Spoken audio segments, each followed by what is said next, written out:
अस्सलाम वालेकुम students, welcome back to my YouTube channel. आज हम स्टार्ट करेंगे चैप्टर नंबर 6 बायोमॉलिक्यूल्स। बच्चों, बायो का मतलब होता है लाइफ। लाइफ से मुराद क्या है? जानदार। और मॉलिक्यूल्स मीन मॉलिक्यूल्स, यानी कि बायोमॉलिक्यूल्स का मतलब है कि वो मॉलिक्यूल्स जो जानदारों में कुदरती तौर पर पाए जाते हैं या कुदरती तौर पर बनते हैं, उनको क्या कहा जाता है? बायोमॉलिक्यूल्स।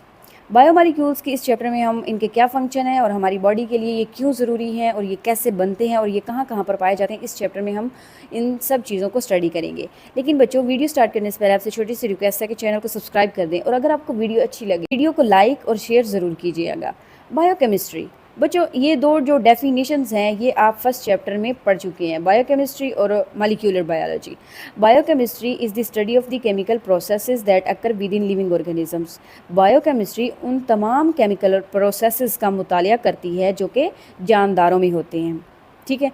फॉर एग्जांपल फोटोसिंथेसिस, जो कि प्लांट्स में होता है। ये प्रोसेस इस प्रोसेस में क्या होता है? प्लांट्स अपनी खुराक खुद बनाते हैं, तो ये एक केमिकल प्रोसेस है। सेलुलर रिस्पायरेशन, जो कि तमाम जानदारों में होता है, ये भी एक केमिकल प्रोसेस की एग्जांपल है। ठीक है। इसमें क्या होता है? ग्लूकोज यानी कि फूड को तोड़ा जाता है। फूड के अंदर ग्लूकोज होता है, उस ग्लूकोज की ब्रेक डाउन की जाती है और उससे हमें एनर्जी हासिल होती है।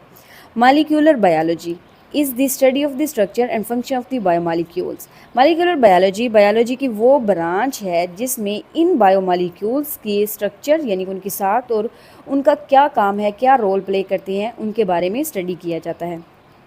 ये बायोमॉलिक्यूल्स कौन कौन से हैं? कार्बोहाइड्रेट्स हैं, प्रोटीन्स हैं, न्यूक्लिक एसिड्स वगैरह। Biomolecules, the molecules produced by organisms are called biomolecules और बायोलॉजिकल मॉलिक्यूल्स। ये बायोमॉलिक्यूल्स की डेफिनेशन है कि ऐसे मॉलिक्यूल्स जो जानदारों में बनते हैं या जानदार पैदा करते हैं, उनको क्या कहते हैं? बायोमॉलिक्यूल्स या biological molecules.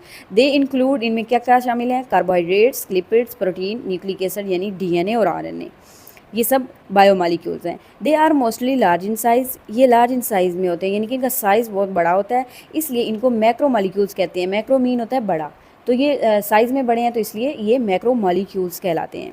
Biomolecules play crucial role in the structure and function in organisms. Organisms के अंदर ऑर्गेनिज्म का जो स्ट्रक्चर है या ऑर्गेनिज्म के जो फंक्शंस हैं, ठीक है, उनमें बायोमॉलिक्यूल्स जो है बहुत इंपॉर्टेंट रोल प्ले करते हैं। Let's study about these major biomolecules. ठीक है, और उनके फंक्शंस के बारे में भी स्टडी करते हैं। बच्चों, सबसे पहला जो मेजर बायोमॉलिक्यूल है वो है कार्बोहाइड्रेट। ठीक है, कार्बोहाइड्रेट्स इनकी लोकेशन कहाँ है? सेल के अंदर, साइटोप्लाज्म में पाए जाते हैं और ये सेल मेम्ब्रेन का हिस्सा है। देखिए बच्चों, जब हम फ्लूइड मोज़ेक मॉडल पढ़ रहे थे सेल मेम्ब्रेन का, तो हमने पढ़ा था कि सेल मेम्ब्रेन की जो स्ट्रक्चर है उसमें जो है थोड़ी सी मिकदार में कार्बोहाइड्रेट पाया जाता है, और वो किस फॉर्म में है? ग्लाइकोप्रोटीन और ग्लाइकोलिपिड्स की फॉर्म में है, तो वहाँ भी ये पाए जाते हैं। इनका फंक्शन क्या है? Act as a source of energy, ये हमें एनर्जी प्रोवाइड करते हैं। बच्चों, जो हम खाना खाते हैं वो खाना जाकर डाइजेस्ट होता है, उस खाने के अंदर ग्लूकोज होता है, वो ग्लूकोज ब्लड के ज़रिए हमारे सेल्स तक जाता है और उसकी वहाँ पर ब्रेक डाउन की जाती है और उससे एनर्जी ली जाती है, तो इसलिए इसको सोर्स ऑफ एनर्जी कहा जाता है, कि यानी कि ये एक एनर्जी का ज़रिया है। दूसरा इसका फंक्शन है act as a energy storage molecule. इनके जो मॉलिक्यूल्स होते हैं उनमें एनर्जी स्टोर होती है, जैसे ग्लूकोज। अब ग्लूकोज में एनर्जी थी तो हमें मिली ना, तो वो एक स्टोरेज मॉलिक्यूल्स हैं। तो कार्बोहाइड्रेट्स जो हैं ये स्टोरेज मॉलिक्यूल्स हैं जिनमें एनर्जी स्टोर होती है। सेकंड जो है वो है प्रोटीन्स। प्रोटीन सेल मेम्ब्रेन का हिस्सा है। फ्लूइड मोज़ेक मॉडल को आपने नहीं भूलना, आपने याद रखना है। उसमें प्रोटीन्स जो हैं एम्बेडेड थी, ट्रांसपोर्टेशन में कैरियर प्रोटीन्स भी थी जो कि ट्रांसपोर्टेशन के लिए इंपॉर्टेंट थी। उसके अलावा जो ग्लाइकोप्रोटीन्स थी, तो ये जो है सेल मेम्ब्रेन का भी हिस्सा है, साइटोप्लाज्म में भी पाई जाती है। एंडोप्लाज्मिक रेटिकुलम, एंडोप्लाज्मिक रेटिकुलम पर तो प्रोटीन बनती है, तो इसलिए वहाँ पर भी ये पाई जाती है। गोल्जी अपरेटस में इसकी प्रोसेसिंग होती है। लाइसोसोम्स में भी ये प्रोटीन्स पाई जाती हैं। और माइटोकॉन्ड्रिया के पास तो अपनी प्रोटीन्स होती हैं और डीएनए वाली प्रोटीन्स भी होती हैं, तो इसके पास तो प्रोटीन्स होती हैं। ठीक, तो प्रोटीन्स जो है माइटोकॉन्ड्रिया में मौजूद होती है। इनका फंक्शन क्या है? Many proteins act as a enzymes. बच्चों, स्पेशली जो एंजाइम है वो प्रोटीन्स होती हैं। हमारे जिस्म के अंदर जितने भी केमिकल रिएक्शंस हो रहे होते हैं, जैसा कि हमने पढ़ा, फोटोसिंथेसिस है, सेलुलर रिस्पायरेशन है, ठीक है, प्रोटीन बन रही है, हमारे जो बॉडी के अंदर हमारा जो खाना है वो डाइजेस्ट हो रहा है, ये सारे क्या है, ये केमिकल प्रोसेस है।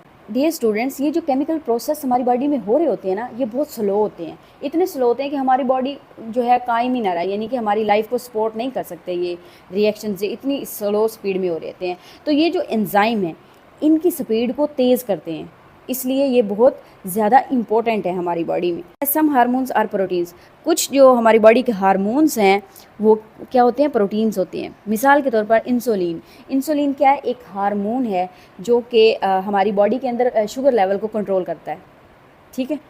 Make membranes and many cell structure in cells, ये जो सेल मेम्ब्रेन्स हैं या सेल के अंदर जो डबल मेम्ब्रेन ऑर्गेनेलीज हैं उनमें ये प्रोटीन्स जो है मौजूद होती है, उनके स्ट्रक्चर बनाती है।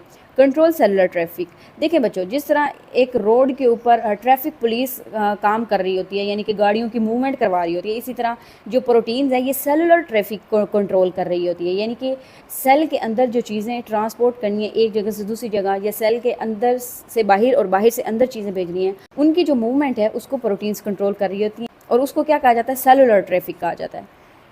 थर्ड जो मेजर बायोमोलिक्यूल है वो है लिपिड्स। लिपिड सेल मेम्ब्रेन का हिस्सा, सेल मेम्ब्रेन लिपिड बाइलेयर होती है, ठीक है, और साइटोप्लाज्म में भी ये पाए जाते हैं। इनका मेन फंक्शन क्या है, act as a energy storage molecule.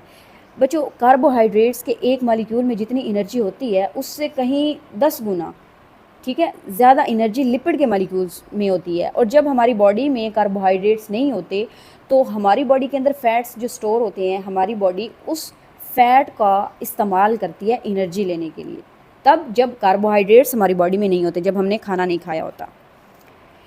Second function है इसका, act as a heat insulator. ये हीट इंसुलेटर के तौर पर काम करती है, यानी कि हमारी बॉडी को गर्म रखती है। मिसाल के तौर पर जिस तरह सर्दियाँ आती हैं तो सर्दी में हमारी जो बॉडी है वो गर्म रखते हैं ये लिपिड्स। इसकी बेस्ट एग्जांपल मैं आपको देती हूँ, पोलर बेयर। बच्चों, पोलर बेयर जो होता है वो ठंडे इलाकों में रहता है और उसकी स्किन के नीचे फैट की एक मोटी तह होती है जो इसको सर्दी से बचा के रखती है और उसकी बॉडी को गर्म रखती है। Make structure of cell membrane, ये हम पढ़ चुके हैं कि ये जो है सेल मेम्ब्रेन का स्ट्रक्चर भी बनाती है। डीएनए, जिसकी फुल फॉर्म है डीऑक्सीराइबो न्यूक्लिक एसिड, ये क्या है, न्यूक्लियस में पाया जाता है, सेल के न्यूक्लियस में मौजूद होता है, यूक्रियोट्स में। और प्रोकैरियोट्स की बात करें, प्रोकैरियोटिक सेल के अंदर ये न्यूक्लियाइड रीजन में पाया जाता है। उसके अलावा हमने पढ़ा था कि सेल की 2 ऑर्गेनेलीज ऐसी हैं जिनका अपना डीएनए होता है, और वो कौन कौन सी है, माइटोकॉन्ड्रिया और chloroplast. Carries genetic information for the development, functioning and characteristics of organism. देखिए, इनके पास वो जेनेटिक इन्फॉर्मेशंस होती हैं जो कि जानदार की डेवलपमेंट या एक सेल की फंक्शनिंग या फिर जानदारों की जो खसूसियात हैं उसको कंट्रोल कर रहा होता है। ये हमने पढ़ा था कि जो डीएनए है इसके पास सेल की तमाम इन्फॉर्मेशन होती है जिसके मुताबिक प्रोटीन्स बनती है और वो प्रोटीन आकर सेल में अपना अपना काम करती हैं। आरएनए, जिसकी फुल फॉर्म है राइबो न्यूक्लिक एसिड, ये कहाँ पर मौजूद होता है, न्यूक्लियस में, राइबोसोम्स में और साइटोप्लाज्म में। इसका काम क्या है, carries genetic information from the DNA to ribosome for protein synthesis. ये आरएनए क्या करता है, डीएनए के पास जो इन्फॉर्मेशन होती है उस इन्फॉर्मेशन को साइटोप्लाज्म में ले आता है और किसको देता है, राइबोसोम्स को देता है। राइबोसोम्स एक ऐसी जगह है जहाँ पर प्रोटीन बनती है, फिर उस इन्फॉर्मेशन के मुताबिक, उस मालूमात के मुताबिक बच्चों वहाँ पर प्रोटीन तैयार की जाती है। ये जो बायोमॉलिक्यूल्स जो कि हम जानदारों में पाए जाते हैं, इनका लोकेशन भी आपको पता चल गया और इनके काम क्या हैं वो भी आपने देख लिए। आगे चलते हैं। Biomolecules make the 93% of the dry mass of protoplasm. बच्चों, सबसे पहले तो आपको इन 2 टर्म्स का पता होना चाहिए, ड्राई मास और प्रोटोप्लाज्म क्या होते हैं।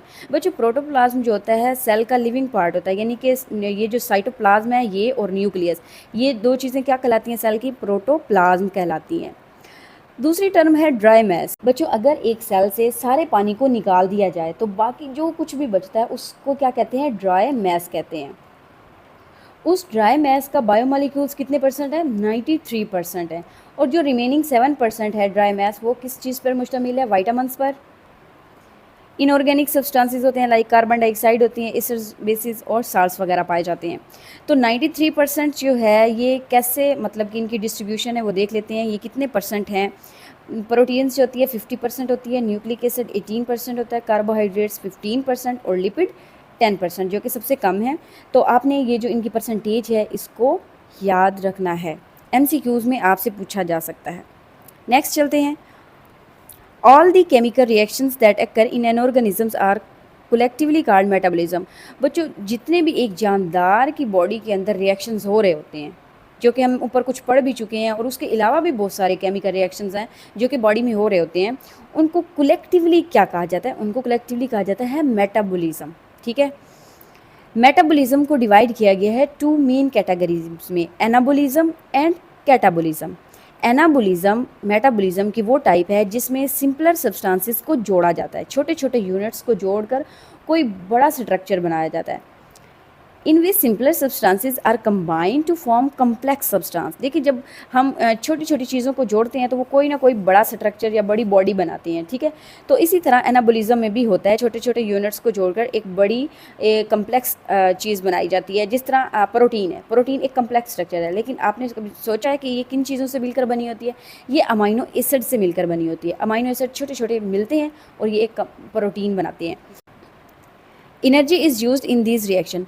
अब वो जो छोटी छोटी चीज़ें हैं उनको जोड़ने में एनर्जी तो लग रही है ना, एनर्जी का इस्तेमाल हो रहा है, तो इसलिए एनाबॉलिज्म में क्या होता है? एनर्जी का इस्तेमाल होता है। दूसरा है कैटाबॉलिज्म। कैटा से आपने याद रखना है कट, यानी कि बड़ी चीज़ों को तोड़ा जाता है छोटी चीज़ों में। Is the type of metabolism in which complex molecules are broken down into simpler one. इसके अंदर क्या होता है? बड़ी चीज़ों को तोड़ा जाता है छोटी चीज़ों में। ठीक है, तो इस दौरान क्या होता है? एनर्जी रिलीज होती है। जब बड़ी चीज़ें टूटती हैं छोटी चीज़ों में तो क्या होता है? एनर्जी खारिज होती है। तो ये आपने जो है एनाबॉलिज्म और कैटाबॉलिज्म में डिफरेंस याद रखना है। बाज़ ये जो एनर्जी रिलीज़ और एनर्जी यूज्ड, ये जो है बच्चे कंफ्यूज हो जाते हैं, आगे पीछे लिख कर आ जाते हैं, तो आपने जो है इनको अच्छे से याद करना है। इनमें से आपसे पूछा जा सकता है कि एनाबॉलिज्म और कैटाबॉलिज्म में डिफरेंस लिखें, तो आपने डिफरेंस कैसे लिखना है?